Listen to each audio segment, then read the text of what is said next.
Yo, what's going on? It's the Heaviest Podcast, weekly worship at the altar of radness. I'm sat here with Ross Beagan of Godeater. They have just dropped a sick new EP. We're going to have a nice little chat about it.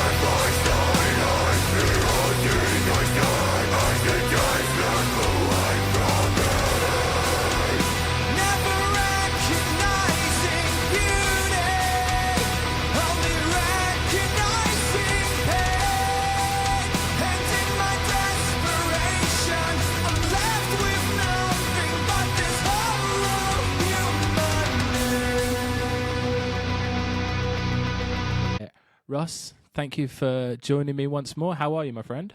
Hello. I'm happy to be back. I've seen you twice this month. I know, it's weird, isn't it? Mate, it's like I have seen some of my friends bizarrely in this month more than I have in my own family in the past few weeks. I've seen Brady from Conjurer 5 times in the space of 3 weeks because he's been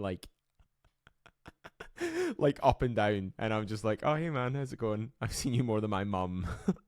But yeah, I'm good, man. I'm busy, but I'm good. I'm glad to actually have new music out and be able to talk about it, which is nice. Yes, dude, it must feel goddamn great. Before we chat about that, what was your Damnation highlights? How was it for you? It was good, but again, it was that thing where I got to see a bunch of homies that I never see. So highlights, actually Conjurer were one of my highlights, to see them kind of back and on the main stage. Preferably would have liked to see them in a smaller venue, but I then ended up doing working the Glasgow show a week later, so I was able to see it. So you double dipped. The big stage, you got to yeah. It was easy. I was right there. So they were sick. Gyria, however you say it. I personally love them. I know it's not maybe everyone's cup of tea at this point, but if you want in terms of a band that I'm now that's a production, a kind of headliner, yes. Fucking yeah. Although I did actually see them in Glasgow during the week afterwards, and it was a completely different show. It was the PA kept cutting out, no, and it was what I was watching people to go from such a high of seeing them at the weekend to watching people lose interest while they were playing because of the PA and stuff. I was just you've ruined it. Damn, it's not your dude. fault, but you've ruined it. Wormrot, big. I didn't catch Wormrot, but everybody loved Wormrot. Dude, it was wicked. That what are they called? Dimskua, the band that Gav shouted out on the Two Promoters One podcast and slated the makeshift promo photo.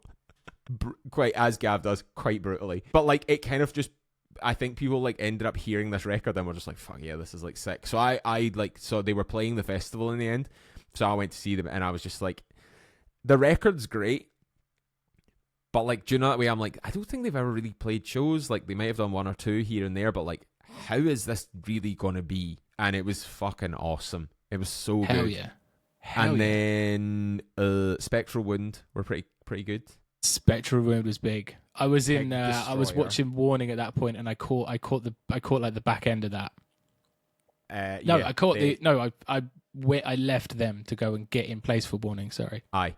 To be honest, see, by that time on the Sunday, I was busted, real bad, just tired, tired of yapping, basically, and it got to a point where I was all right, okay, it's a pretty stacked closer. How much of this am I really going to be able to handle? And I was Amon Ra, I absolutely fucking love him, but I really couldn't actually handle that much of it. And then I was by the end of it, it's the amount of standing that you've done. It was just it was destruction on the back, wasn't it? Do you know what? My feet and my legs are all good, but mentally I was taxed. I think I would argue that the real headliner for me on the Sunday was Big Destroyer, and I just was okay, we've the snare's gone pang enough. We're good. Yeah. They were unreal. Pig Destroyer was my favorite sounding thing ever. Just the way the drums sounded, those live, they might be the best drums I've ever heard live. It was not beautiful. Really necessarily a massive fan. I don't really listen to them, but my Johnny and Chris I was with were yo, we're going to see this.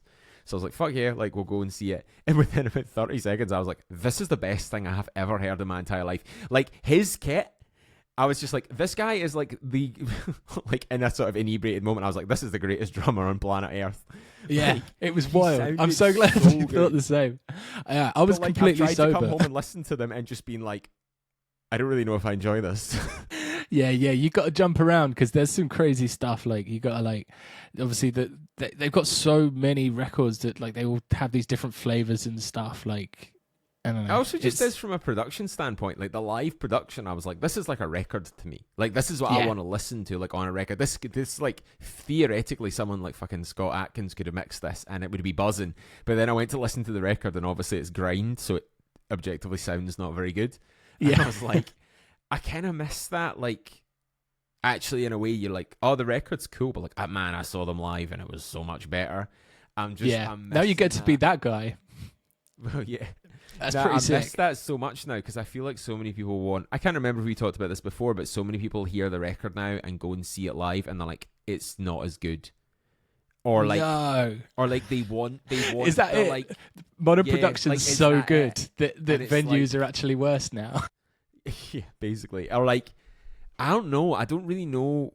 I feel like there's a bit of a swing again, like we were saying about like videos on like even just like Instagram, like reels and stuff like earlier. But like, there's maybe a bit of a bit of a crowd that are like, I kind of just want to hear this guy's like guitar pick, like cam audio in the video on the Instagram reel. So I'm like, maybe it is kind of turning around again. Like people are a bit more stoked to be like, oh my god, that's a live band and it sounds even better than it did on record. Cool. Yeah, they sound like humans. So, yeah, it sounds a bit more like human. So I don't know. Sometimes you hear bands like that live and you're like, this is so much tighter than it was live because they obviously recorded it like maybe without a click or nothing was edited.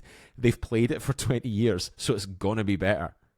Yeah, I feel a bit of that with like take like Spectral Wound for example. Like they you can listen to it on record and you know the way that they actually like project their voice like in real life, that like just pure like the highest possible register at all moments, like 1,000% like passion over technique, like that it's like a fucking banshee the entire time, inhuman, like shrieking. You just like, yeah, that actually doesn't come through on record enough sometimes. Like you watch them live and you go, wow, it's so I can't believe he's a human.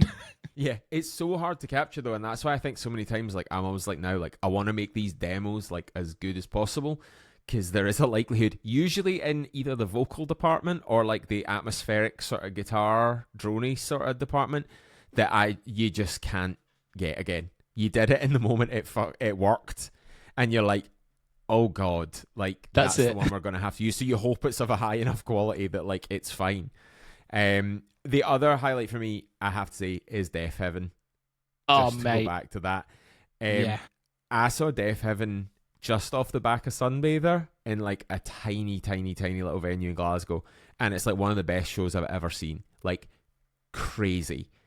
And they've just never quite done it since for me live. I don't really know what happened. I don't know whether the mood was in such a way or they set such a high caliber. But like, I've seen them a couple of times with like weird billings and like it's not really worked, and then they did that album, I think it's the one after New Bermuda, and I've gone back and listened to it since like the other weekend and been like, I don't know why I didn't really like this or didn't get into it, but there was something about it that I just never really clicked with. They've kind of faltered a little bit along the way, and I saw them at Damnation and I was like, this is like better than it's ever been. Like this has just clicked so much more for me again, like buzzing. So it was great. Immense. A lot of people were saying that like they think like having seen them before and then having seen them now that they kind of like picked up like a lot of goodness like in terms of like the stage performance from like being with Knock Loose on those Knock Loose runs. Like so I think it's come off and it's just like turned them into a fucking force. That tour they did with Knock Loose, I went to see it. I think me and Andy went to see it actually, and Andy like hardly ever goes to shows. He's like a proper little like hermit. He like never really goes to shows. So I dragged him, and I was like, "Look, man, it's Death Heaven. Like, come on." And not only did he enjoy Knock Loose, but he was like, "Fuck yeah, that was like Deaf Heaven were like so sick, and I was watching them. I was like, do you know what? This is kind of coming back. Like we're good. They're playing some more like, I don't want to say the hits, but like they're playing the harder stuff. They're playing the heavier stuff that I think they catered to the tour. But I was like, that's kind of what people want, I think. And then watching them at Damnation, I was like, this is a really good blend of like everything, but like they're definitely going back to that. And then the performance, I'm like, they've clearly like tuned it in now. So yeah, that's a definite highlight for me. Like probably one of my favorites of the whole weekend. So yeah, it was unbelievable. Yeah, it was Deaf Heaven, absolutely. Portrayal of Guilt was phenomenal. They were so great. Like I said, so I didn't see them, but my mate was texting me the other day because he'd gone to see them in London. And he was like, "Dude, this band is like insane. I have never heard of them or listened to them before." And I was like, "Oh yeah, they are good, man." Yeah, they were fantastic. And then Warning was like the big thing for me. Like I was just unbelievably stoked to see that. I've already talked about this on the podcast, so I don't want to bore people too much. But like, yeah, it was just like a completely beautiful experience. Like I thought I'd never get to see them play that record. You know, they'd broke up. Like when I got into it later, like, you know, like probably like about 4 years ago now. Like I got really obsessed with it. So I just like subscribed to the fact that I'd never see it live, and then it's like them Chris doing the record. Same, you know, he was like, I just assumed I would never see it. And then he was like, "Oh my god, they're doing the record in full! What a day!" Yeah, he was fucking buzzing. Yeah, I was absolutely beaming, and yeah, Pig Destroyer, just unreal. Like, it just, yeah, we talked about him, phenomenal. This is quite an exciting time in the Riffs Beagan schedule. You've just dropped a sick new EP, Wow. Alvorecer. Am I saying Alvorecer right? I feel like we did this with, not we specifically, but I feel like every time we did it with the last album, which was called Vespera, we had the same thing, and people were like, "How do you say it?" And I was like, I guess say it like that. So it's basically the same. It's Alvorecer, or I guess maybe a little softer than I would say it, but like essentially the premise was that like Vespera is like a sort of like dusk, or like eventide, I guess you would say it, as like a sort of biblical sense. Yeah. It's cool. It's like using cool words. Well, it's exactly. I was like, you've got full license to use cool ass words, dude. Don't be embarrassed about using sick words. Like, is Portuguese, and was like, "Is anyone in the band like Portuguese? Like, what's the deal with it?" And I was like, "Well, no, but like it sounds sick to use words that aren't English, and also just based on the previous album, it means like dawn, or like a sort of new day, I guess." And I was beautiful. A bit like, we didn't really have a title. And I was a bit like, do you know what? Like, that we've kind of done that now. Like, this is the first release we've done with Jamie on vocals. He's been in the band for like 3.5 years. He was in the band wild, effectively before Vespera came out. He toured with us like just before it came out, and I don't think we ever like confirmed that he was in the band like by that point. But I was like, it was fairly obvious. I was like, he's in. He's in. Yeah. He's just nailed a tour. He's not in the band. Yeah, he showed up. He was a good vibe. Like, cool. So yeah, that's the first release with him. So I was like, okay, cool. We'll go with that. And it's out now. Yippee. Hell Took yeah. long enough, but yeah, it's out. How good does it feel to have it out there finally? Like, because I know that, you know, you're very much the mind behind it, right? You're the mad scientist. I mean, you last time I kind of came on here, I think I was Vespera had kind of just come out, I think, and I'd sat on it for so long. I was like an unhappy little boy. So I have to say this time, I have also sat on it for like ages, but I'm a considerably happier little boy this time. We've had it like sit and done, like I think I've had a final mix and master since about like August or September last year. Mm-hmm. And basically because like I always assumed people kind of knew this about us, but I've now realized that nobody does. We are like all kind of spread out. Like me and Andy live in Glasgow, but like Jamie doesn't live here. He lives down south. Tim, who's unfortunately, we've not actually announced this formally, even though it's been quite a while, but Tim, who's drumming for us, isn't in the band anymore. He again lived down south. So we've always just kind of been quite spread out. We're grown adults. It's not really the easiest thing in the world to be like, we're getting a practice every week, blah blah blah. Like we're just not doing that. So it's always been quite difficult to like get together, and the holidays from work are a bit of a premium and all the usual stuff. So we were meant to do a couple of tours late on last year, and we obviously had the EP kind of sitting in our hands, and I was like, okay, cool, like we're going to do this tour and we can get a video done then, and then we're going to do some other content to use the word which I hate and everybody else hates at this point, but like we'll use that to capture some bits about the band and stuff we've not really shown before, like more behind the scenes, like, you know, the classic videos like, oh my god, it's a live show, but you see the band like doing merch and loading in like cool like stuff I want to see still. I love seeing videos like that. So eating sandwiches, stuff like that.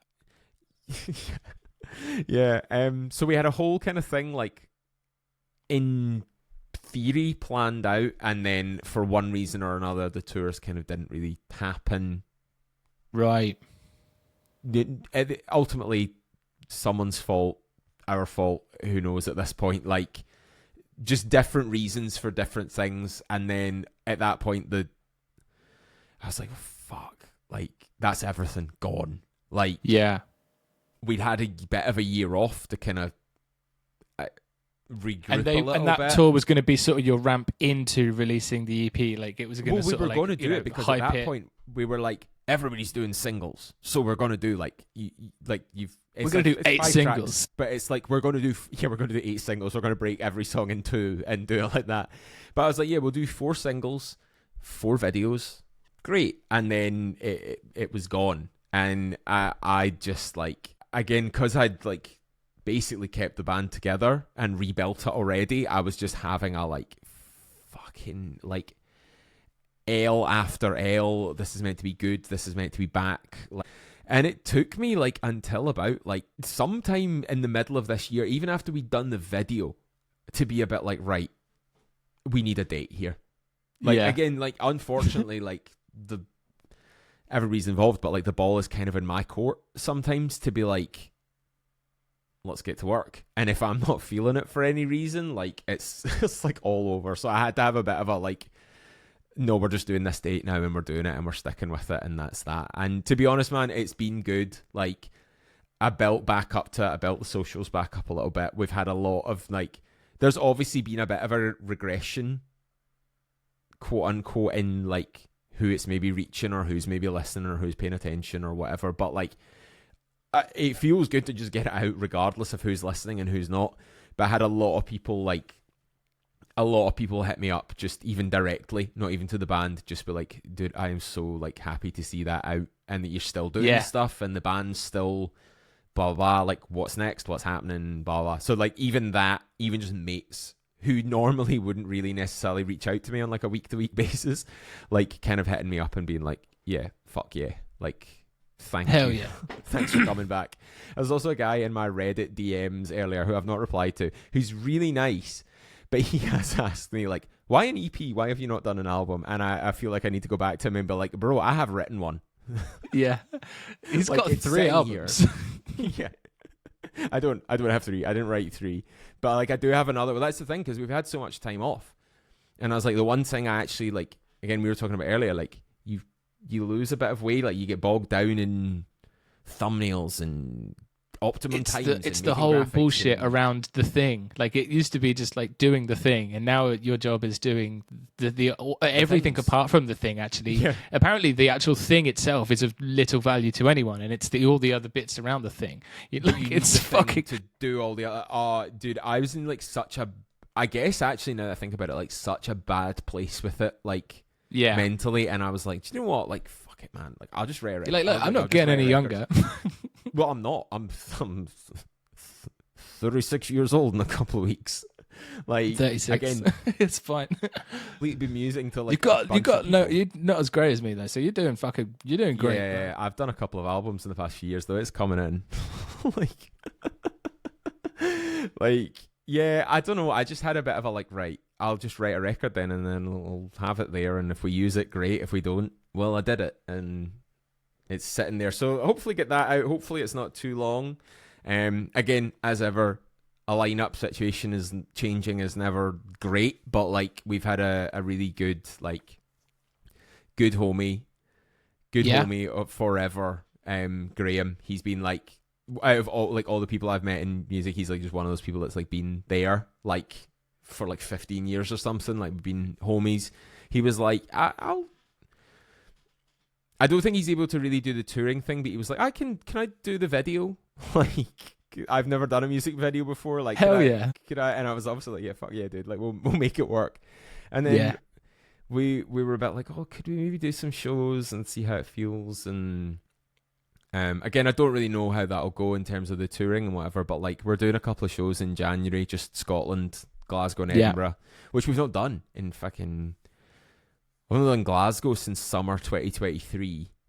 Wow. And we've not done Edinburgh since November 2023 as well. Like we did one show last year in 2024 in London. I was going to say, how long ago was like the tour you did with like Pint Glass? 2022. That was before Vespera came out, dude. That's so... It was bro, that doesn't even make sense to me. Mate, do you know the most mental thing about this? I was talking to someone about this the other day. So Pint Glass were up like last week. They were doing their headline tour for their album. And that tour was Paleface, Pint Glass and us. And the most mental thing about that is how much Paleface are doing now. I'm just like, Paleface are popping off.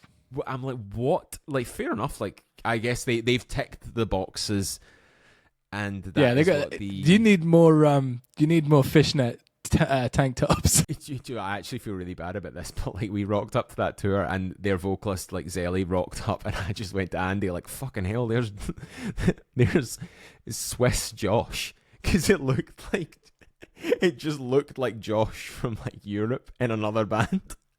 It was like, because like we had promos with Josh, and like he would wear his like fishnet like long sleeve under his t-shirt and like his dungarees and stuff, and we were like, who are you? And then they're doing like crackers stuff now, like venues in Glasgow is like 1,200 people. I'm like, okay, cool. Well, so that was 2022. I can't believe Party Cannon not long after that as well. Sorry, yes, Party Cannon was and then what was the like? So the most recent time you played Scotland, what was that? We did Edinburgh. We did on like a little headline tour with Beyond Extinction. Nice. We'd never really done like a headline tour. We'd done like a couple of dates here and there, but we never really done like a full tour. I know Beyond Extinction of like it's so weird. We met them at Bloodstock when they were like children. Like, I think one of them bunked off school to be there, or like something. That's so sick. That's so sick. And Jasper, their vocalist, is just like, he is such a like driving force in that band. He's into booking now. Like, they've just done their first record like a couple of weeks ago, I think. It's kind of like down-tempo-y, Meshuggah-y kind of deathcore stuff. It's like quite a cool mix. Like, I'd recommend if you guys haven't like checked out, or if anyone hasn't, like, it's well worth it. Yeah. So like, they were a bit like, I think they were wanting to like tour a little bit, and we were like, okay, cool, like we'll do like a bit of a headline tour and we'll take you out with us. Kind of the same way like Harbinger did with us, I think.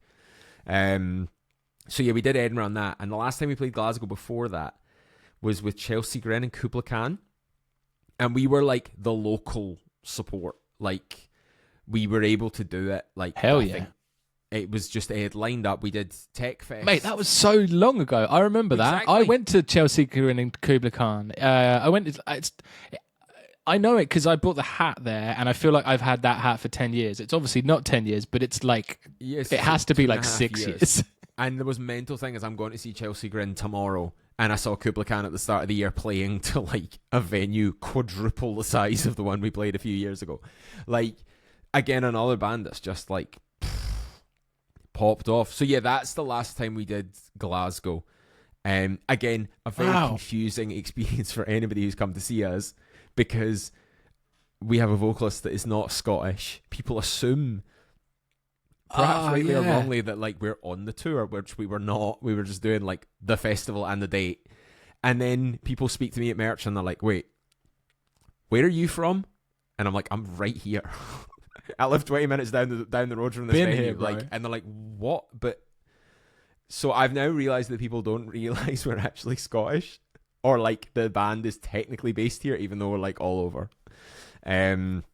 But yeah, that's the last time we did Glasgow. That's the last time we did Edinburgh. It's been a couple of years. Again, we took a bit of a year, 2024, to like get the EP, as it were, sort a few bits out. Like I sorted like my weight, my fitness, like all that shit out as well. I don't know if anybody's like looked at the promos and been like, who the fuck is that guy? But bro, honestly, different.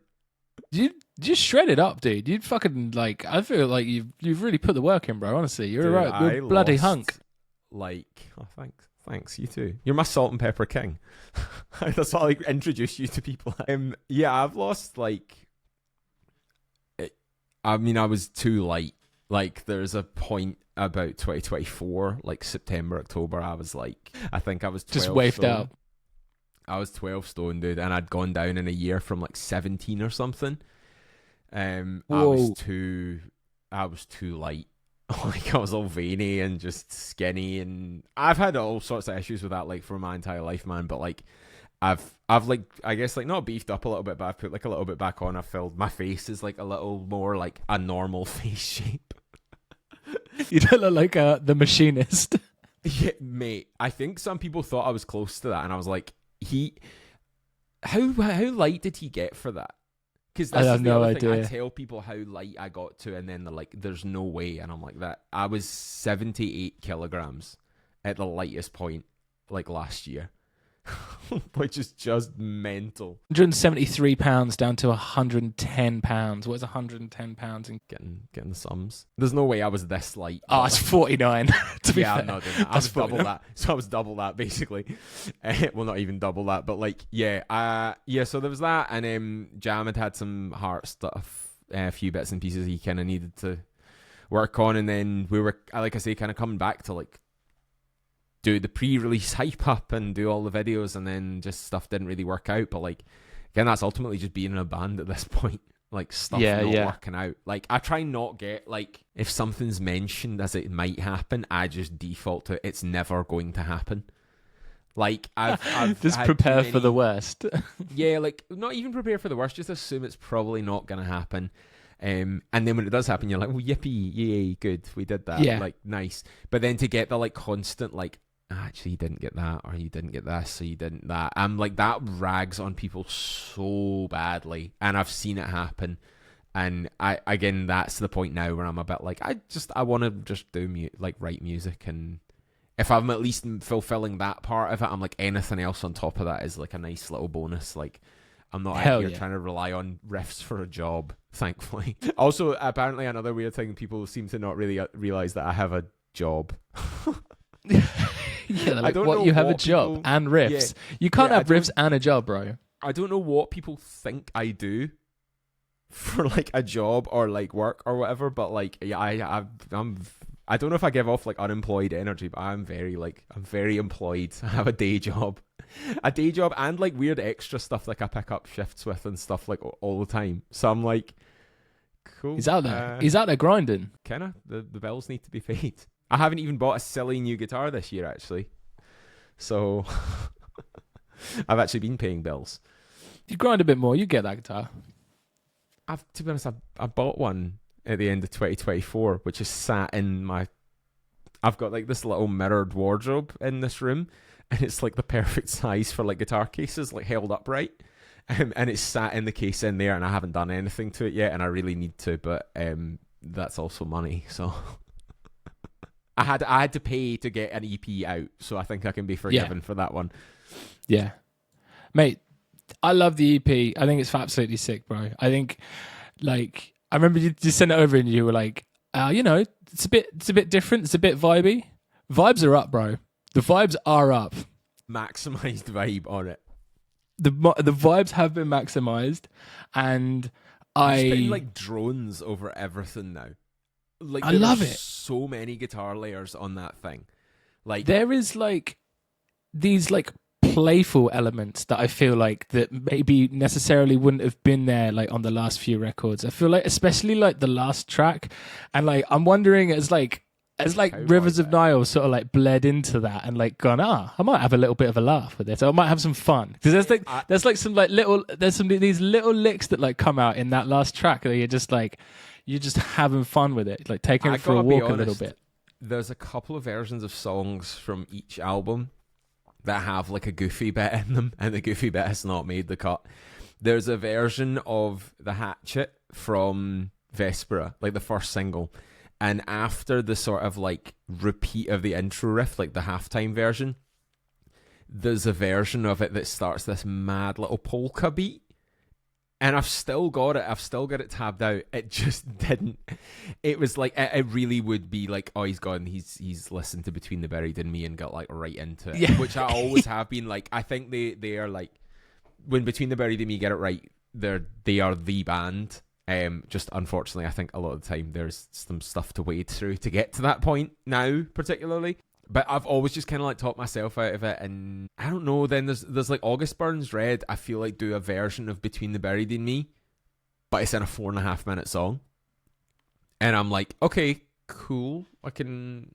That's sort of distilling it down a bit. I can see how this can maybe work now, and I think just I got to a point where I was a bit like, do you know what? I've done a couple of different songs on this one. It needs something just cool and weird, and the little triplety Cowboy Bit. I just love stuff like that. I love like how trippy it feels and weird. But although you can't really hear it on the final mix, but there are gunshots in it. There is a horse name. There's a train in the background. There's like a whole stem of like the Wild West. And, nice. But I had versions of it that were like. I think we need to Snyder cut this. We need to release the Snyder cut. We need to release the Yellowstone version. So, that was the first version of it. There's another version of it that's got like, you ain't from around here, partner. And it's just little ad-libs. But there's a secret third version that's got elements of Kid Rock's American Badass. Yes. Yes. It's somewhere in our like band group chat, like just videos of it. And I think it's maybe in the original production folder, like somewhere just in the session. I don't think I ever properly exported it, but it's like all timed, and you can hear like the bullet shell casings like falling, and it's like him going that like, "That's your band, mate. We need it. We need the Cowboy Bit made the cut. The Kid Rock version didn't. But like, I wanted to try something like, I want to try something different. Like, I feel like we've been branded a bit of a like. It's really weird. I had a conversation with the guys from Next Silva about this. Like, we toured together, like a little tour, like years ago now. It's like nearly 10 years ago. And we had a bit of a conversation. I don't really know how we got into it, but like they'd always been branded a bit of a like deathcore kind of band. And they were like, in their charming little Geordie accents, being like, oh, it's just like progressive death metal, isn't it? And I was like, actually, do you know what? It is.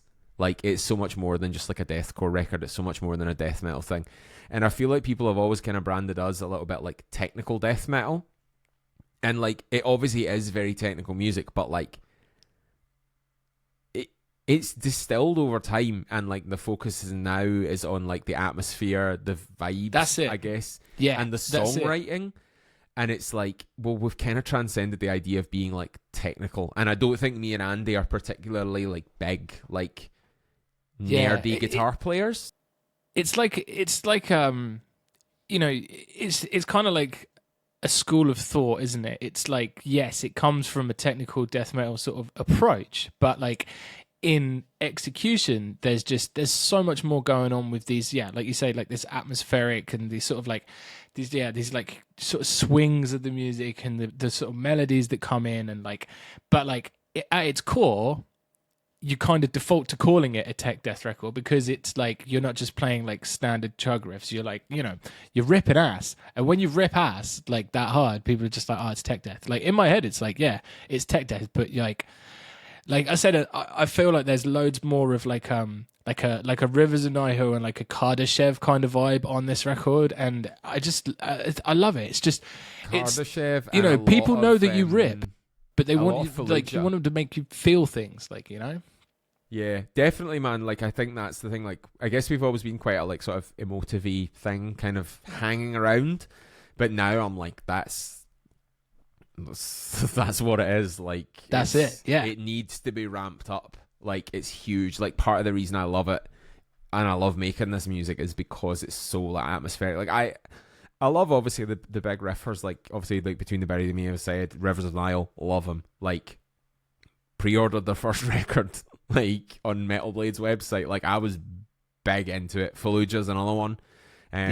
Again, I've actually, I can't remember if we talked about this before, but like Rivers of Nile seem to kind of be able to like kind of do it. Like they've done some touring with The Ocean and some other bits, but a band like Fallujah, I'm begging someone to put them on like Arctangent.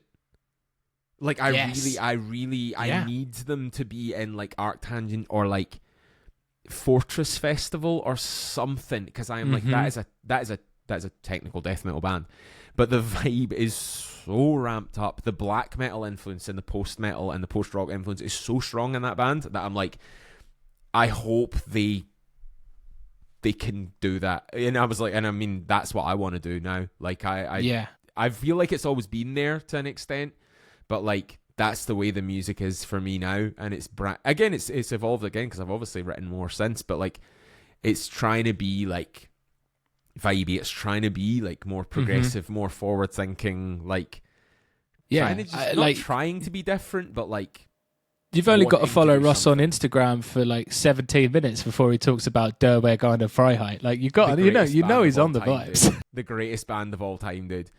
Like, mate, I want you to talk to me about them and like how like you always talk about how much you absolutely love them, and I just want to like what is it that you love about them so much? They like, I know you love them, man.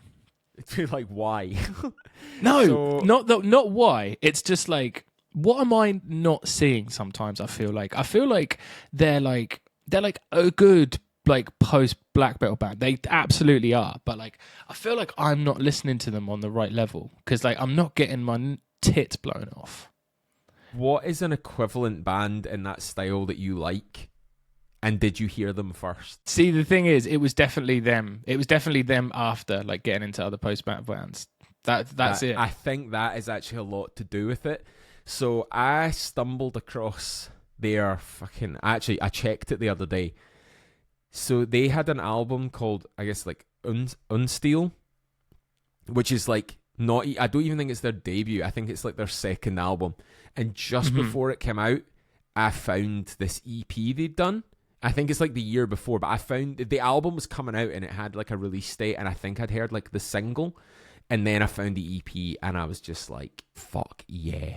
Like, this just sounds monstrous. Like, it's black metal. So I was trying to expand a bit. Like, I was really into, like, death metal. I was into the whole melodic death metal thing. Obviously, like, that was my shit. Branched out a little bit, and then I was a bit like, well, black metal seems kind of, like, sick. It seems quite good. And then you're like, oh, God, he's a Nazi. Oh, yeah, God. Basically, oh, God, it sounds awful, and oh, God, he's a Nazi. So, but I love but then you find these nuggets. I found the like atmospheric stuff, and I was like, do you know what? This sounds so fucking sick. The guitar tone is amazing. It sounded so like metallic, and his drums, I was like, it sounds like a natural kit. It sounds like a real kit, but his kick drum is like triggered the fuck, but it sounds real, and I was just like, damn, this is awesome. And it just like, hell yeah.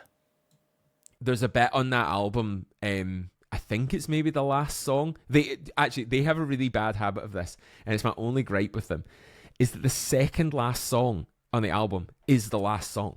Then they like finish twice. And then they do something else. And I'm like, I don't mind if they do that and then do something even bigger, like that's fine. But like it just, I don't know. It's like pick one and release one as a bonus track. Yeah. Like, and I don't know if that's maybe how it's been done, because one of their albums, Stellar, is only 6 songs long, but the version on Spotify is 8. And I'm sure it's because there's 2 bonus tracks on it.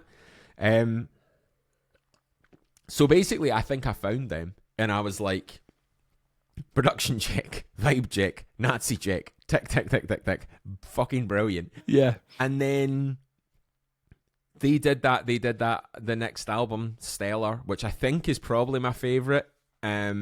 Again, I think that was just them hitting like the stride. Like there's some fucking, just the way that record builds from like the first song into the second song. There's another song, I think it's like the 4th track, that's just so hard. It's like out of nowhere, it's just like a hard black metal track. It's got like the guitar's like feedback, and he just hits this monster snare drum, and it's massive. And then the last song on the album is called like, I guess it's like Last Sun in German. And there's this bit where it just builds and builds and builds, and it sort of like dissipates into this guitar solo, and it's just perfect. It's so good. And then it like kind of ambience back down, and he's got this, it just sounds so like atmospheric. It's like absolutely, like, I think the like expression I use is like absolutely dripping in atmosphere. It's so sodden. And it sounds like cold and like wet, and it actually, comically enough, it probably sounds really German. But like the guy, I think he's the vocalist guitarist is called Nikita. He has this lovely like soft spoken, like super charming like German accent, and is like, even just listening to him in German, I'm like speaking. I have like no idea what he's saying unless there's subtitles, but I'm like, damn, this guy sounds like really lovely to listen to, and he seems like a good vibe. He seems very like about his like art and stuff, and just like, again, talking about the word progressive, every record has been there's something in it. Like, I think the record they did after that one, there's a break near the end that's super like jazzy, and it's like kind of like Boring and their Club of Gore kind of yes, sort of almost like, you know, the like villain music in Twin Peaks, the little kind of swaggery jazz thing. It's almost like that, and then it comes back into like a black metal record. It's bizarre. And then they did an album, Nocturne, I think that came out in 2021, and that's just such a step up. Like, the production sort of tightens up again, and it's all self-mixed. Like, that guy Nikita like mixes and produces it all.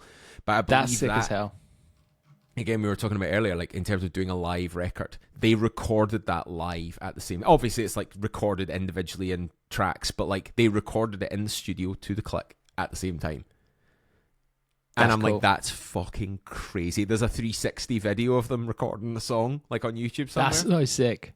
And like the new album again, that's just come out this year, is like his vocals have like developed. There's a really weird like doomy influence in some of the songs, and he's singing now, so he's not just like screaming. But it's so atmospheric and just so cool. And again, I think somehow you would maybe hear like another band that would maybe do it and be like, well, that's my favorite.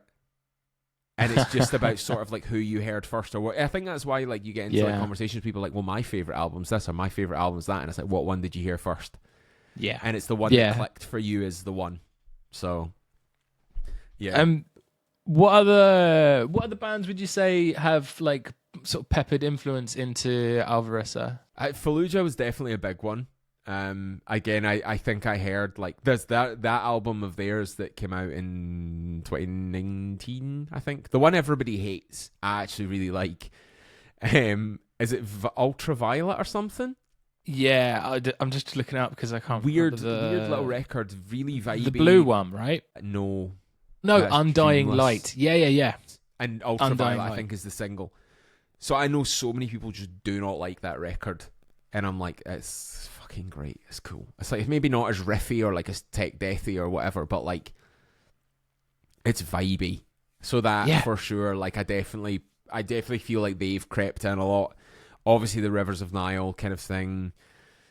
A lot of Will Putney stuff, kind of bizarrely, like Fit for an Autopsy, obviously. Some of his just production stuff was kind of, I don't know, I've not been a huge fan of his production, and then somewhere around writing that, he'd done a few things like the Counterpart stuff, and his mixes had just leveled up to me, and I was like, okay, that's kind of, it's given me a bit of like influence to be like, okay, I'm going to do that. Obviously, it doesn't sound anything like that, but there was that, and then I don't really know, just bits and pieces kind of crept in. I will say actually, my like, there is such a little overlap with the newer album. That stuff like Entheos had kind of crept in a little bit, but I don't think that any of that stuff landed on the EP. I think that's maybe more in like the album territory. And then quite a lot of just metalcore stuff, honestly, like Silent Planet, Misery Signals, Like, I don't really know if people expect that or anything, but like, there's also a running joke now that, like, see that In Fear and Faith band, the like metalcore band from like 100 years ago? Bro, I remember them. I had the did they do a Gangsta's Paradise cover? Yeah. Is that what it was? I had that. That was on my iPod, bro. You know it. Yeah. Sick band. But there's a running I couldn't joke tell you one of their actual songs. dude, Funnily enough. Honestly, they're a sick band, but they have a self-titled album that's like amazing. Like, I love it. But there's a riff on every single album like I've ever done, every single release, every EP, I think. It's been directly influenced by something they have done. And I want to put it to people and be like, can you find this?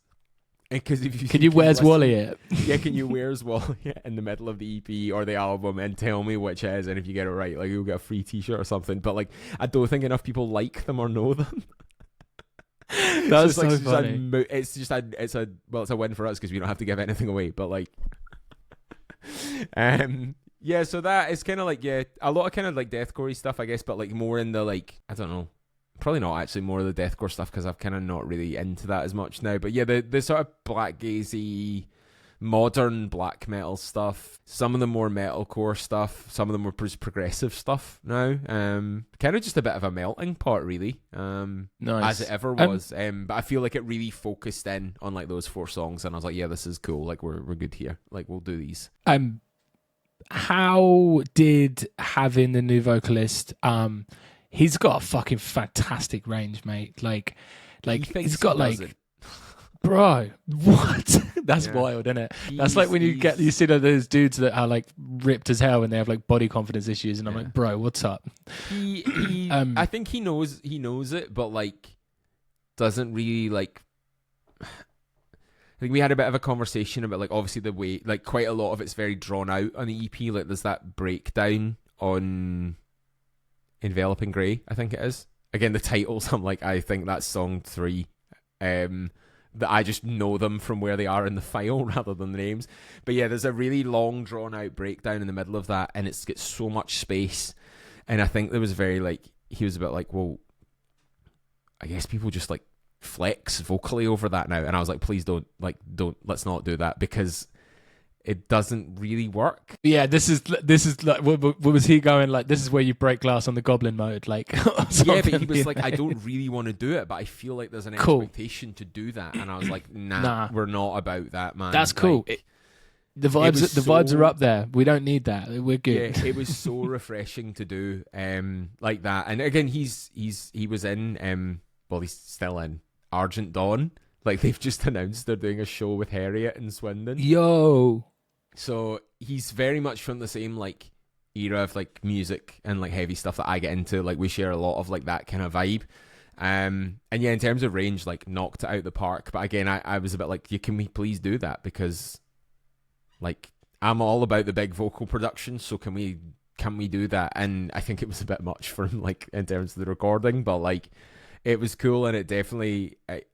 I think there's things we can change up next time. I think the overall sound of it, like I think we'll shift a little bit again as a band, out of this. But yeah, he knocked it out the park, and so did Andy. To be honest, like I have to say, like, bro, Andy's obviously been in the band from day one, but like he's come into his own so much with those vocals now that like they can't not be the cleans, the cleans. So, they are so clean, mate. You could eat your dinner off them. Yeah. You could eat your fucking dinner off them. Like, and they're just there. They're not like, they're not buried. They are very much naked. Like there's not, when they're in, and there's no hiding, and it's a fucking solid performance, man. It's absolutely sick. I feel like they have crept in bits and bobs before, but I believe that they were usually sort of layered up with the harsh vocals, so it was never just like, here's a lovely, beautiful, clean moment, right? All Flesh is Grass, I think we did 2 songs. I think we did Silent Spring and Salvation.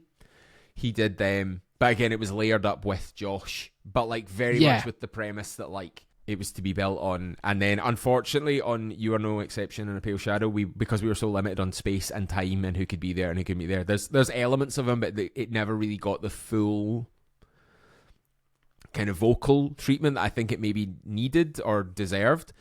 And then when we did Vespera, it definitely, there's a couple of moments there where you're really like, okay, this is what the guy, like, this is what Andy's about. This is what we can do. Cool. Yeah.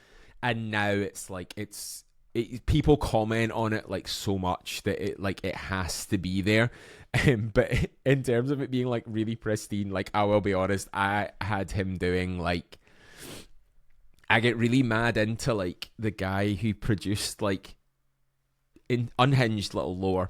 So the guy who produced like a bunch of like Def Leppard and like Bryan Adams stuff, and he produced like Shania Twain, but he was married to Shania Twain, and then had an affair with her. So you had him record it nude.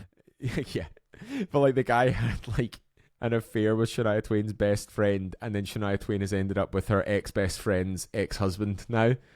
And I was just like, okay, like, crazy. But he does like mad stuff when he's recording vocals, like as proper. Like, I didn't do it to this extent, but like I was basically like, if we do like 4 main takes, but I'll also get you to do 4 takes under it, and then I'll get you to do 4 takes without the vowels, and like 4 takes without something else, and like just beef it up. And Andy was like, dude, this is bullshit. Like, there's no way this is going to be good. And I played it back for him, and then I played it back without the like other layers, and he was just like, oh yeah, I can't actually hear that. So like, hell yeah, I don't know how obvious it is on the final record, but I think it really, like, it was just cool to do. It sounds incredibly natural, mate. When it comes, like, you know, those moments, they're very like, they're very exposed. They're not like, they're not buried like, and like covered up with like, you know, screams and stuff most of the time. It's like, it doesn't quite a lot of, it comes off lovely.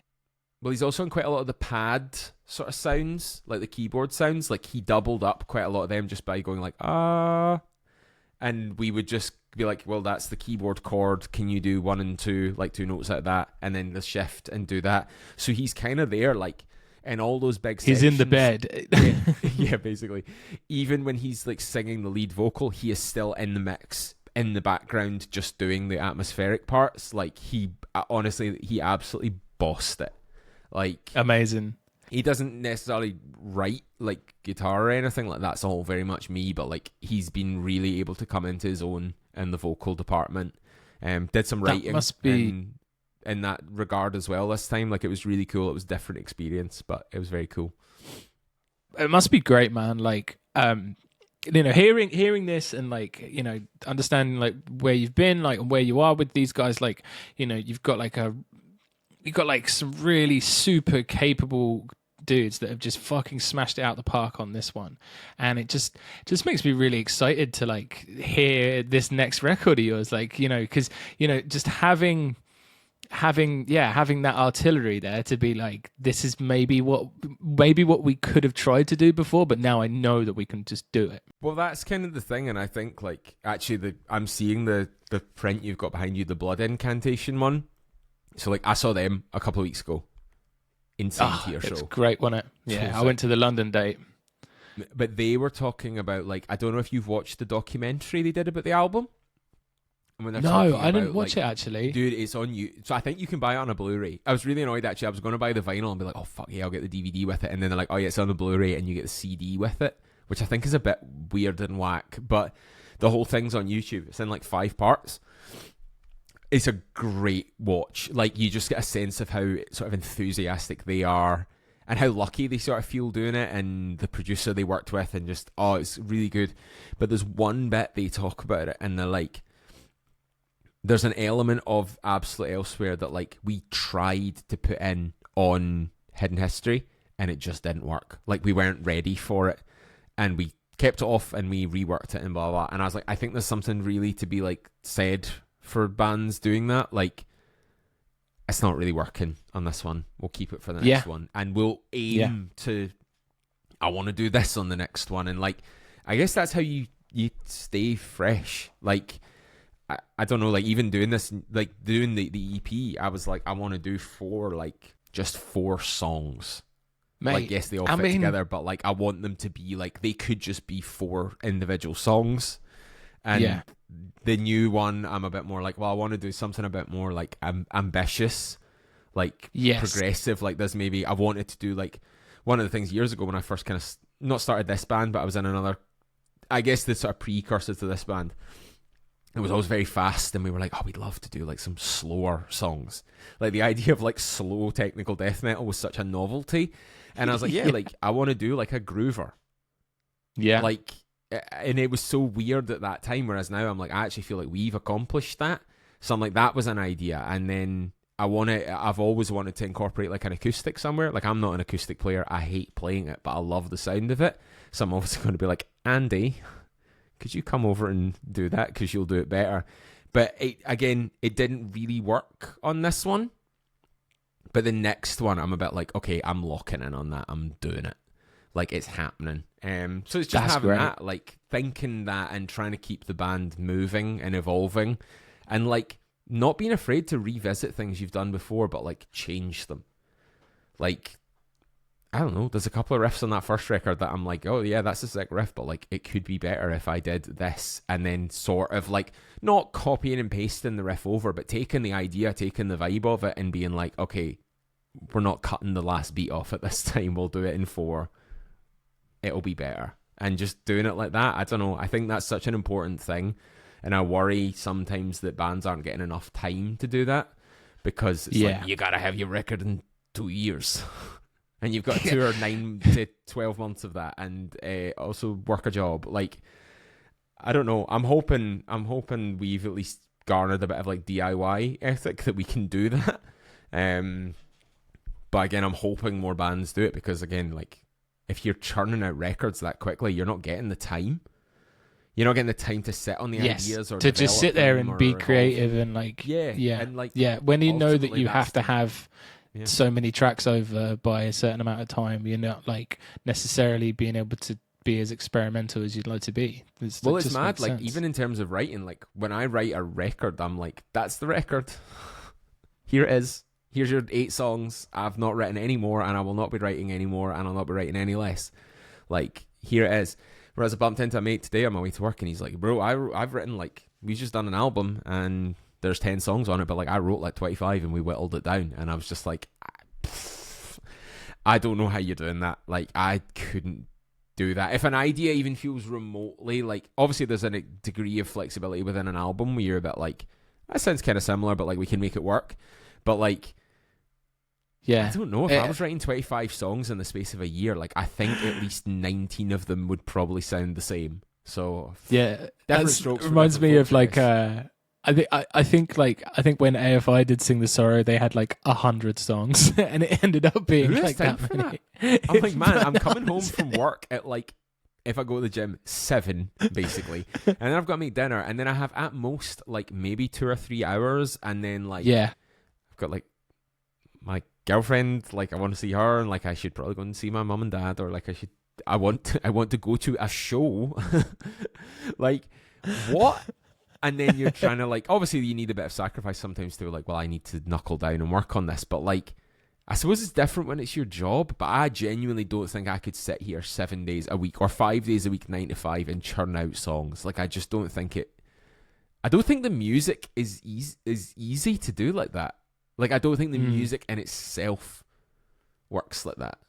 And I suppose it'd maybe be different if you're working with producers or people to bounce ideas off, but I'm like, it's me in my little bisexual podcast lighting suite. Like, I don't really know what else to do other than just write. Yeah. And I work at it. Like, it's not like sometimes I'll go home and it's the last thing I want to do, but I'm a bit like, I should.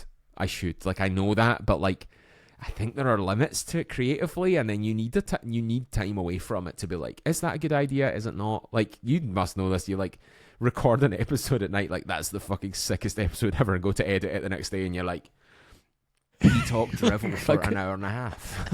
Yeah, 100%. Yeah. How are you feeling about the next stuff that you've written? Like, are you thinking? Like how far along with it are you? There must be a bit of a reinvigoration in general. Like having this come out, I think the positive, like everyone's like super positive about it. Like, you know, it must feel like you probably want to get the next thing out sooner rather than later. Pretty much, yeah. I gotta be honest, it's written on my end. Like, it's done. 52 knee scalping, toe tapping minutes are done. I pre-prod guitars for like quite a lot of it a while ago. Like I wrote a bunch of it mostly like last year, and then this year like getting those last like song or two out has been like, it's been quite difficult because again I'm at that point where like, is it going to sound the same? Is it not? Can I try something new? Is that going to sound a bit whacked out? Like it's been quite a like difficult process to tighten it up, I think. But I'm kind of like, I'm like 95% there basically. So I'm going to record the last demos before Christmas. I think I'm just going to set a day. Hell yeah. And just hammer through them. But again, I've got to practice because we've got shows, which obviously takes time as well. Yeah. It's all mounting up. Yeah, so it's, again, I want to get something out like soon, but also like, does it, like, I don't know, is another album straight away like the best idea, or like should we just do like a single? Or maybe that is the point where I'm a bit like, maybe I do need to write a couple of extra bits, but like I need to do them like completely separately. And again, it depends what comes in. Like if enough tour or live opportunities come in, like we can afford a bit of time to be like, okay, we'll just go and do this. Like cool, we'll work on it in the background. But if nothing really comes our way, like I'm back to writing. But again, I'm enjoying writing again. Like, that's great. I think there was a rough point, maybe towards the end of doing Vespera. I was pretty like, doing your second album's the just worst riffed thing in out. the world. It's like, I've just riffed. I wasn't even riffed out. I was just out. Like I was out of was the out. tank. And then I had a little shift up like early 2023, and I think I really cracked. Like Alvorecer, like I cracked out in a couple of months. Like I was on fire. Like I also wrote like straight into like Logic, which I'd never done before. I usually tab everything and then record it after and blah blah blah. But like at this time I was like, do you know what? I'll do it straight in. I'll write it, I'll record it, I'll go back and tighten it up, but I'll get it down. So I did that. Did that shave a good bit of time off, do you think? Not really, to be honest, because I ended up having to redo a bunch of stuff, and I then had to tab it out anyway. So, like, I guess it was good for the ideas. Whereas this time, the new one, again, I went back to like full tab, but I've recorded elements of it really quickly. I have obviously now forgotten how to play a bunch of it, but I have the tabs, so yippee.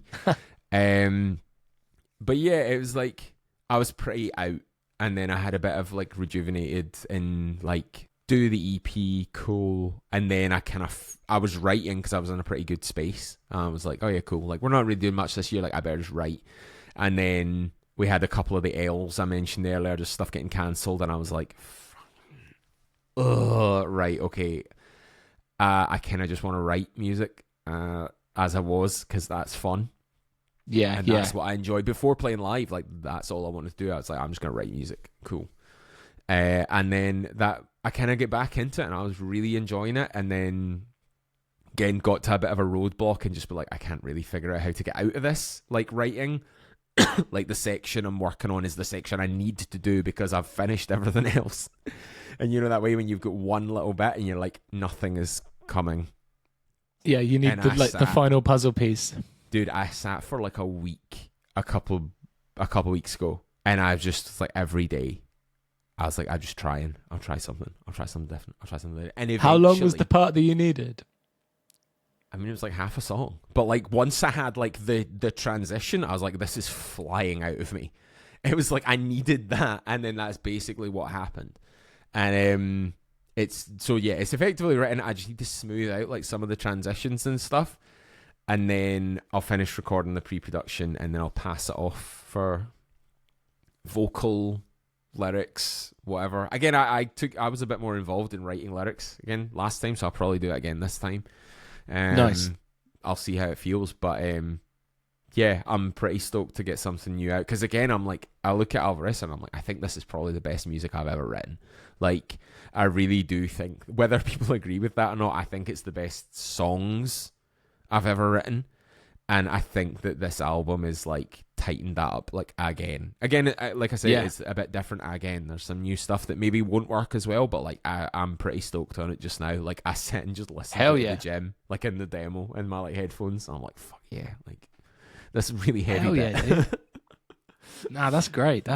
Embarrassing man started listening to his own music at the gym. How much of like having having the guys, now you're like, right, Andy's cleans have got to be there. Like Jamie's like vocals, like his range is like gnarly as hell. Like, that how much does that play into like the writing of the new stuff and just give you the confidence to be like, yeah, we can do that shit. Honestly, I think the only thing that's tightened up for vocals is that just we're more used to playing live. So I'm naturally writing with that in mind, like not even intentionally with that in mind. Like, it's just there, you need to breathe and you need to be breathe, a human, and be a bit of a human, and it's less sort of riff salady. To be honest, I never really think about it that much. I think it has just naturally tightened up over time, and I'm just in working with vocals. I think has subconsciously kind of filtered in as well that I'm like, okay. I'm not thinking about it consciously, but like I think it must be there that I'm like, this can't be zipping about in 7 different riffs for like a minute and a half. Like we need a bit more of a like and then you realize everybody's got different words to describe the riffs, and I'm like, oh yeah, that's the pre-chorus, and Jamie's like, what? I thought the chorus was before that, and I'm like, no, that was riff 4B. Like just stuff like that, and like I guess it's tightened up a little bit, but like trying to get the best of both worlds, like trying to get the speedy banger just because we love ripping them, but also trying to get the 9-minute song somewhere in the middle of the album because that's speedy as hell. To be honest, I've outdone that this time, I will tell you that. There's a song on the new album, the last song, and it's like 17 minutes long. No. It bumped the album time up from like 30 minutes or like 33 minutes to like 52, and I'm like, I feel like Johnny hasn't read a single word that's in the chat about it, and he's gonna pop an actual vein in his forehead when he hears it. Brilliant. Yeah, but again, that was something I wanted to do. I was like, I do like a lot. If I say a song is long and it's okay, like it's got to be okay attention span wise, because mine is dog shit. So like, I was like, you know what? I'm going to really try here and make this sort of expansive not soundscape, but like kind of like that with riffs. Do a few different bits, a few different styles, like see what I can come up with. And I think it turned out pretty cool. I need to finish it up and just smooth it out a little bit. But like, yeah, again, that's something, again, like in terms of progression, I'm like, I wanted to try that. And I think I've tried it and it's worked because I've waited long enough to do it. I'm like, I've worked out all the rubbish ideas and it's just the good ones that are left. But yeah, it's like sick. It's cool. I wanted to ask you about like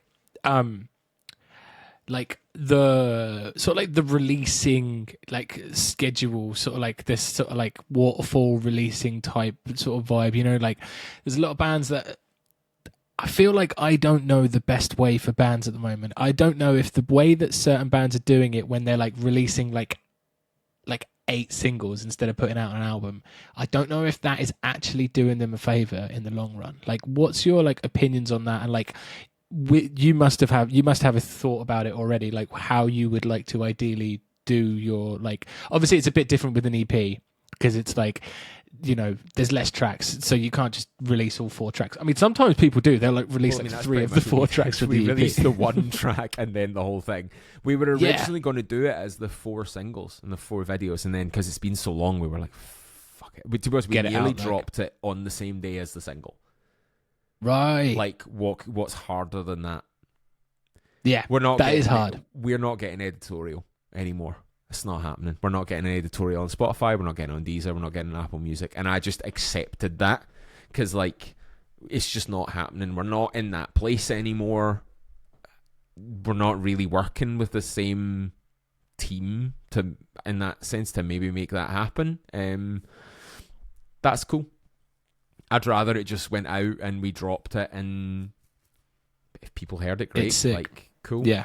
That said, like, the jump, if you look at like an album campaign, the jumps between like, okay, we did a single and then 6 weeks later we did another single and we toured around it, and then we did a 3rd single, and then we announced the album, and then we did a 4th single and a 5th single, and then the album came out with the 6th single. Technically speaking, it's 6 chances to get on a playlist. Yes. It's 6 chances to bolster, we've got an album coming out in 4 months or whatever. Like, I do understand the logic behind that. I do understand the logic that people crave the content, theoretically, but I also think people are so fucking tired now of, wow, my album has been released, or like my favorite band's album has been released, and I've heard 50% plus of it. Exactly, because there's so much to it. Like, there's the exposure side, which like you can see that makes a total sense, but like there is just something so great about like getting on the album on release day and like hearing sometimes like it very few times like it's like the first couple of tracks like haven't been a single, and you like dive into an album head first and you're like, oh my god, I've heard like 3 songs that I haven't heard yet. Like, there's something so lovely about front loading the album with the singles. Get out of here. Yeah. See, when I open an album pre-save and it's like the singles are songs 2, 3, and 5, I'm like, I am over this album already. Like, yeah. I'm bored of this. Do you know, the thing is, I'm like, actually, like, the best example I've seen of an album campaign recently is the new AFI album. Dude, just great. Like, I'm with you. I know not many people are at this level, so it's a bit difficult, but like 3 singles. Like, first single came out, I think they announced the album just after it. Second single it was like, came out, it's a little different flair. Third single came out like the week of the album. And then I assume on the day the album came out, they obviously repitched another song to playlist or radio or whatever they do. But it just, and they announced like the headline tour around it, and then they were doing something else. Like, it makes you look busy, but it doesn't give the whole thing away. And like, I remember the first experience I ever really had with like an album coming out where I'd heard it all was Periphery, the first album. So like, the person I mentioned earlier, like a guy from school, showed me like Misha Mansour's Sound Click. It was like, bro, I found this sick band. Like, they have this song called Icarus Lives, dude. It's so sick. And I was like, damn, that is sick. Like, that's a cool song. Great. But that was like, we were like 16. So that's like 2006. And that album didn't come out till like 2010. And in that time, I had heard Periphery, Icarus Lives, with about 4 different vocalists. I'd heard Butter Snips, I'd heard Light, I'd heard Ow My Feelings. I'd heard, I think there's one song on that album that maybe wasn't out in the version-ish that it was on the album with. Like, that is crazy to think about how long ago that was. Obviously, I was a niche little nerd on the internet, and I occupied guitar forum space where Periphery ultimately cut their teeth. I heard it, as did many other guys on those forums, before release. And then the album came out and we were all a bit like, well, yeah, like, objectively sounds better, but like, I've heard this. Yeah, and the hype is not there. Now we are in a position like 15 years later where like that is the sort of the norm. And people are, honestly, I swear down, people are bored of it. Even if they don't know it yet or are talking about it, they are so bored of it. I guess it caters to a different style of listening to music. Metal's maybe a bit of a weird one for that. I think the album is still very much a thing. But again, there's the new Despite Exile album's out this Friday, which I'm fucking stoked for. But like, I've heard like 70% of it because they did it all as singles, and they've been open to that and said that like a couple of them are like homies, and they're like, yeah, dude, we just did that because that's the game we're playing. And I'm like, that's cool. I would love to understand how that worked for them. I would love to. So like, there's like some things that you can do that like websites that like track people's like Spotify plays and stuff. But I think to really get like actual proper data, you have to have like a paid account. But like, Spotify, if you like talk to them, like, it's pretty handy. It's just a free thing. Yeah, no, but like to understand them. Like, I want to know. I want to look at their campaign like over that period and like understand what was their jump in monthly listeners. Was that like a good plan? Like, I want to know what the facts are. Like, I want to get in. I did like so much of my job is like dealing with like data and analytics, and like I really want to get into like the analytics of like what are these like strategies actually working for people? Like, again, I'm interested, but I'm interested to know in what's funneling people to the end result. Because I don't think at the end of the day just releasing is enough. I don't think you can put out a song and just go, my song's out. Like, you can't. Like, in order for it to get any traction, you have to put money into it. Yes.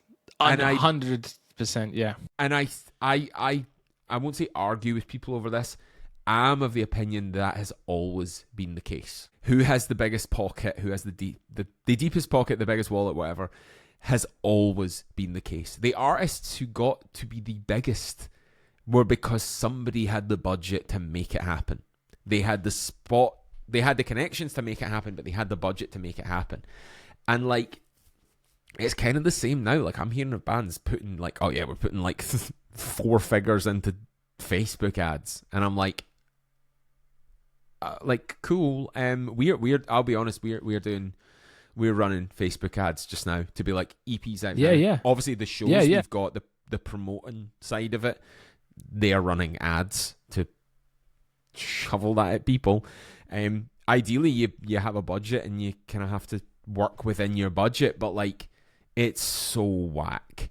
Like, it is. I think there was a point where it maybe theoretically was bucked because of social media, that you could actually release a song and be like, add everybody under the sun who liked Bring Me the Horizon, and those 20,000 people or however many you had the time to add. Again, time is another thing. Who has the time? Who had the time to sit and add 20,000 people? But somebody did. Somebody did. I mean, that's maybe a gross figure, but like, at the end of the day, it all comes down to like budget. And I believe if they are doing the singles and they're getting them out there and there's ads to them, ideally you are picking up you are picking up fans along the way who are loyal fans, who are telling you about like other people about you. Like, you hope that for that knock on, but like, I've seen bands with so many monthly listeners on Spotify sell no tickets. Yeah. Like, I'm also adamant just now, like, you're seeing, like, I was talking to my girlfriend about it before I came on, like, we were talking about, like, Black Friday, and I was like, oh yeah, we did do one this year because, like, well, the EP came out for a start, but, like, why bother? Like, everybody's doing Black Friday month. Like, what the hell is that all about? And it's something went in my brain, and I was like, oh my god, it's because nobody's selling anything. It has to be. There's no way you would do a month-long sale in 2025 unless you had sold absolutely nothing, or sales were a problem. Yeah, unless you have like an inventory that is of such a burden to your existence that you need to get rid of. Which suggests that people haven't been buying stuff. Yes, yeah, 100%. And I was a bit like we did a sale a while ago, like, to just, again, we had some stock that we had left around. Like, we haven't been playing shows. We always sell more merch at shows than we ever do online. Yeah, like, that's just how it is. Yeah, which is that's fine. how it is. But we were like, we need to get rid of some of this stuff. Like, I would like the money for the band to be able to buy things and pay for things, and that's cool. But like, we kind of need rid of it to get new stuff. But yeah, in terms of the playlisting thing, like, I don't even know. I think just being active. Again, this is a conversation we have. Like, obviously, people care that they see you doing more. They want to see their band of choice, whether it's a favourite or just a band that they're mates with or whatever, do more. But I don't really necessarily know if people register like how much it is. Like, I don't think that people necessarily see, if you made like 5 posts and went, here's our new EP, we're playing a show next week, or we're playing another show in 6 weeks' time, and we're playing another show 6 months from now. I don't think people necessarily see that as like, I think people see that as like, oh, that's a band that's doing something. But I don't think it actually matters if that was announcing 3 consecutive like month-long tours. Do you know what I mean? Like, I don't think. Yeah. It could just be a post. It could be literally like, it could be you just doing a riff in your room, and it's like, it's just a thing that's like, oh, that person exists again. Like, you just occupy their brain for a little bit, and you go, oh yeah, actually, it's been ages since I listened to Godeater. I'm going to stick it on. Like, you know, it's just, but then, you know, like, that kind of thing. About making you look busy as a band, like. Again, if you're posting like I'm playing some riffs, this is for the new album. Oh, we did an EP like last year, like that's cool. Or we're doing these like little shows, and it's like, the shows aren't like, they're 2 release shows in Scotland we're doing, but like I inevitably think we'll maybe do some like a couple of months later, and like we'll say for argument's sake, like we'll do them in January, we'll maybe do like May or June, we'll maybe do like a one-off festival somewhere in the summer, and then we'll do a couple of dates in September or October. That doesn't sound like much, but see when that's on like a feed, someone is following you and be like, that band is active, that band is busy. Cool. Yeah. Neat. That's going well for them. And it's like, it's I guess it is or isn't. Like, who's to say, really? Like, who's to define that? But like, as a casual like fan, or like just a fan, that looks like a busy band, and a band that you're like, oh fuck yeah, they're busy. Yeah. Like, yeah. Share. I know what you mean. Whereas if you're not, the quantity of each of those things almost doesn't really matter. It obviously does to an extent, but like I think there's a bit more to it, and I think that's how you get people actually like interested and retained. Again, we were like laughing about that earlier, but I think there is something to be said for that. And then like, I guess 6 singles or half an album worth of singles technically gives you a version of that. More bites at the, yeah. But again, it was a complete product of no one's doing anything. Sorry, was that 2 years without a single show? Oh, yeah, I guess we'll just release singles every 6 weeks. Like, I do think that was a purely combative, well, it's not really fair to say combative, but I think it was a sort of retort to that. And we're maybe now seeing it still being a bit of like a norm industry-wise. Yeah. But I think the fan base is twisting back round. And also bands. I'm like, every band I speak to is like, bro, we got to do 6 singles. This is dog shit, isn't it? And I'm like, yeah, and we're just not doing it. Much like, try this one simple trick and the industry will hate it. Like, so, new album, 3 singles. 3 singles max. Honestly, yeah. Because that's like, what does that work out as? It works out as like 40% or something. That's a good percentage. That's fine. Well, exactly. And then you also game it. So like maybe your second track's a single, but so is the 7th track. Yeah. Or like the 6th track. Actually, I'm being really wide about 17-minute track might have to be a hard single. Yeah. It might have to be the first single. Do you know, like, the Periphery? I remember Periphery did a first song on an album that's like 16 minutes long. I was so annoyed. Gary's a big Periphery fan, and he got us to cover that record, and I'd never really listened to Periphery before ever. And like, I was so fuming with him that when we listened to that album, the first thing was like a 16-minute track. The flex. I was like, fuck, what am I fucking doing here? I will say that though. But it's such a hard move. It is such a hard move. It's an undeniably sick move. Incredibly like kind of like business savvy band. Actually, like, if you want to talk about a band that's kind of like out there and has cultivated a career for themselves, like they're a really great example, and a band who do things their own way. But see the side project, Haunted Shores, that's the one you want. It's Misha Mansour. Never listened to it. What is it? They basically, it was a band with like a vocalist, and it kind of like wound down. Like, I think a lot of the EPs from that sort of era are like not online anywhere, or like they're on YouTube, they're not on Spotify or anything. But it's basically a studio project with Misha Mansour and the other guitar player Mark Holcomb. And dude, it's like, this is like, it looks like it's got like the old Pablo Girardi artwork. It's definitely basically black metal. But like, yeah, got the Periphery production. It's so weird. And like, they've done a couple, I think all the stuff online now is just instrumental, apart from one song they get Devin Townsend to do, which is obviously awesome. But dude, it's so cool. It's like insane, fast ripping. Like, I imagine it's like what Emperor could have sort of turned into.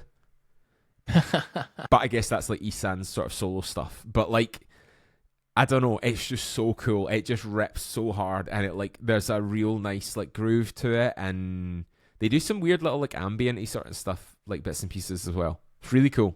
Like, hell yeah, I want to check that shit out. Yeah, that's the one for me. Yeah, I've just saved it. That's sick as hell. Is there before we go, what are you looking forward to? I saw that there's a new Zenith Passage single. I know you'd love a bit of Zenith Passage. Funny thing, see how we're talking about like our ramp up the vibes. the one person I've seen complaining about the new Zenith Passage song is the extra atmospheric bits are too loud. And I was like, "Oh, grow up! They're too loud. That's too loud." loud. And I'm going to be honest. Sorry, the vibes loud, are too much. much. That's what we want. So yeah, that's cool. Despite Exile out on Friday. Yeah, I'm really cool for that. I'm keen as fuck. Their last record was phenomenal. It was such an underrated gem. That band are like just putting out music far above their station. They are also like lovely boys. Hands down, one of the nicest bunch of guys I've ever met. Like, I've bumped into them. Like, they're Italian, but like I think one of them lives in like London, so some of them like come over sometimes and just like hang out and like go to shows. But like I bumped into them at like Misery Signals, and they were like, oh God. It was really sweet. Like, again, just guys you meet online. It's kind of weird. Hell yeah. So yeah, I'm really stoked for that. The new Munt album came out like last week. I still need to jam Munt, it the grind properly. Band. The Australian band. Yeah, like Death Grind Band, yeah? Yeah, the guitarist is like Scottish. He's originally from Edinburgh. Nice. Yeah, so rather frustratingly, he sent me the album early and I didn't get a chance to check it all out in advance. But what I've heard of it is really sick and really cool. So yeah, I'm pretty stoked to check that out. What else? What else have I found recently? I put this in the Discord, and I don't know how you say the name, but I'm sure someone else had already saved it. Is it Acidhara? It's like acid with an S. And Hara. Acidara. Yeah, or how do you say it? So sick. Acidara. I don't know. Yeah, I know what you mean, though. It incredibly badly. Yeah. That record that came out a couple of months ago, I guess, is great. I had a lot of fun listening to that. They're from South Wales. Yeah. Hell yeah. Yeah. I'm trying to think of upcoming things. I've been so like slacking on checking like what's coming up. New Hail the Sun album was really good. It's very Hell cool. yeah. It's like kind of post-hardcore, I guess, but like really well produced, really bombastic, crazy guitar playing, like very cool. New Glamour of the Kill album. Very excited. Yo, let's go. Unapologetically very excited about that. New Wretched album. Banged. That band is so cool. Love them. Glad they're back. I don't know what else. I still. Need to listen that's to... a lot. That's a lot. You don't. That's like 6 things. That's sick. I'm now very deep in my like Spotify things I've saved and have not listened to, and I'm like, oh no. And one last one, because Andy actually, I will say this, Andy's not really on the ball for like new music coming out. It's just not really his vibe. He's not sitting here checking his release radar or whatever. But he loved the new Heritoire album. I listened to that. So I've got to big that one up as well, because that's a really cool record, and it was really cool to have him be in our chat and be like, boys, I've heard this record, it's great. And I was like, I mean, I know, but yeah. Yeah. Nah, that was a sick album. I really enjoyed that. It had like a vulture on it, didn't it? Yeah, hard as hell. Is it a vulture, or is it just like something that's like looks like a vulture? Some bird that's chewing something. Some massive bird like killing something. Yeah. Pretty sick. I like their EP from a couple of years ago. Is it Night Sphere or something? It's really cool. Yeah, that absolutely rips. Yeah, Solastalgia. Yes, by Heritoire. Name. Absolute I'm not even going to try and say it. I've already butchered the German accent and language on this. I've butchered probably the Welsh one as well, and I will not butcher the French. Not today. Mate, thank you, man. I had a lot of fun. Thank you for having me. The EP is absolutely sick. Delightful time. Yeah, it's been great, mate. Thank you for coming and hanging out. I really appreciate your time. I appreciate your riffs very much. I can't wait to hear this bloody album, mate. Please send it to me when you can. I mean, you can have the botched instrumental version of it just now if you want, but I don't think anybody else has listened to it, but you can have it. Let's get the yeehaw cut of the EP going. Okay, I'm off. Release the Snyder cut. I'm gonna look into that. and see if we can find it. It's going to be like file missing or something, isn't it? Now I've bigged it up so much. 100%. Yeah. Yeah, I'll go do that. If you haven't listened to the new Godeater EP, Alvorecer, it absolutely rips. You can listen to it everywhere. Ross has just absolutely smashed it out of the park. All the boys have delivered a banger of an EP. If us talking about it for an hour and a half hasn't convinced you to go and have a look at it, then I don't really know what else will. If you've enjoyed this conversation, maybe you should give us a little subscribe. That'd be so nice. Like subscribe to the YouTube channel. Join the Discord. Join the Discord. It's the great. Only Discord loads of people. I use. Sometimes. Yeah, people are in there sharing tunes all the time. It's great. Yeah, I'll be back next week having a chat to somebody else. Hell yeah. Peace out. Love you. Bye. Bye.